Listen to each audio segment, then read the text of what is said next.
Bonjour! En préambule, soutenez gratuitement ce médium qui est également le vôtre en vous abonnant, en mettant un like, un pouce en l'air et en vous manifestant dans la partie commentaires. Je vous remercie. Bon visionnage! Comment allez-vous? J'espère que tout s'est bien déroulé ces derniers jours au sein de vos jardins potagers, que vous soyez aux Antilles, dans la Caraïbe, dans l'Hexagone, ainsi que dans le reste du monde. Avant de vous transmettre mes recommandations quant à la culture de la cerise de terre, une variété absolument à connaître de Physalis, je vous laisse avec quelques images du début de sa culture. A tout de suite. Tout d'abord, soyez patient pour lever la dormance des graines dans un environnement chaud. J'avais effectué le semis le 9 mars et nous sommes le 20 avril.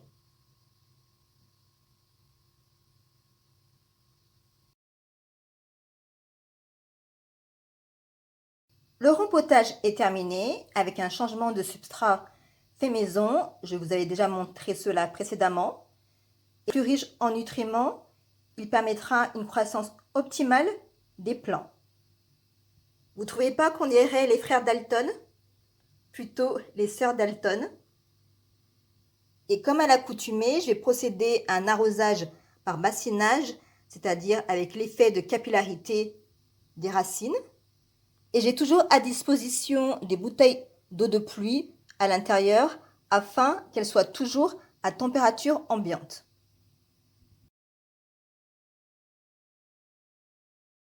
S'occuper d'un jardin potager, c'est du travail, certes plaisant. Et comme vous pouvez le constater, donc les cerises de terre, une variété de Physalis, sont déjà en fleurs. Le 18 mai, j'avais planté mes 4 plants de cerises de terre au milieu de ceux de tomates, dans la partie la plus ensoleillée de mon potager. Ainsi, lors des fortes chaleurs, les autres végétaux leur feront de l'ombrage. Quand vous réfléchissez à comment disposer vos différentes cultures, ayez toujours en tête ce facteur.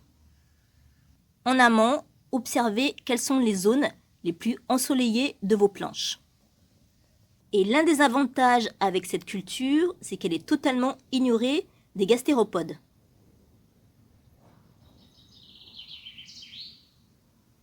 Vous pouvez voir que ces feuilles sont intactes,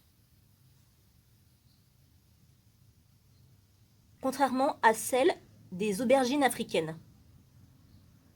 Et je vous ferai une vidéo dédiée à l'évolution des aubergines africaines. Les limaces, soit elles raffolent de l'Afrique, ou elles la détestent. Pourquoi se sont-elles acharnées de la sorte, à votre avis? Et c'est leur œuvre, il ne s'agit pas des escargots. L'année dernière, à la même période, actuellement nous sommes au début du mois de juin, les plants étaient bien plus hauts. En raison du climat et de la météo de ces derniers jours, la croissance a été ralentie. Je découvre avec plaisir les premiers calices du fruit.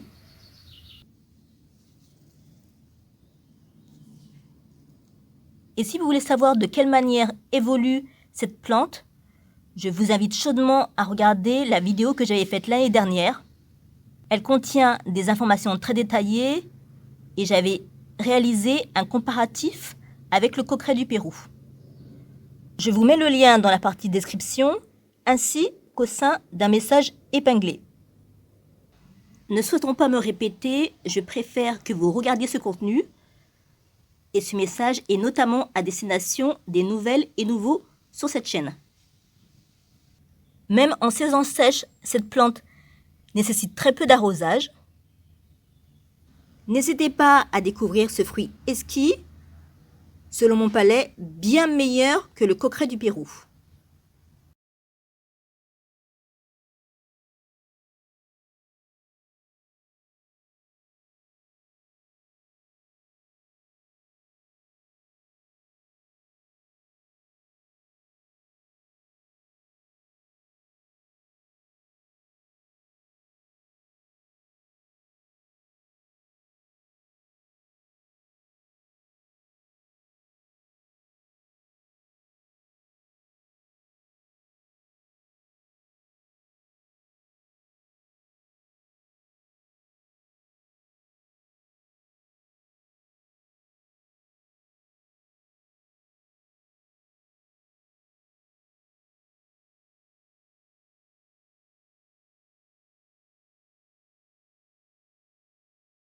Pour rappel, tous les plans que vous voyez sont des plans faits maison.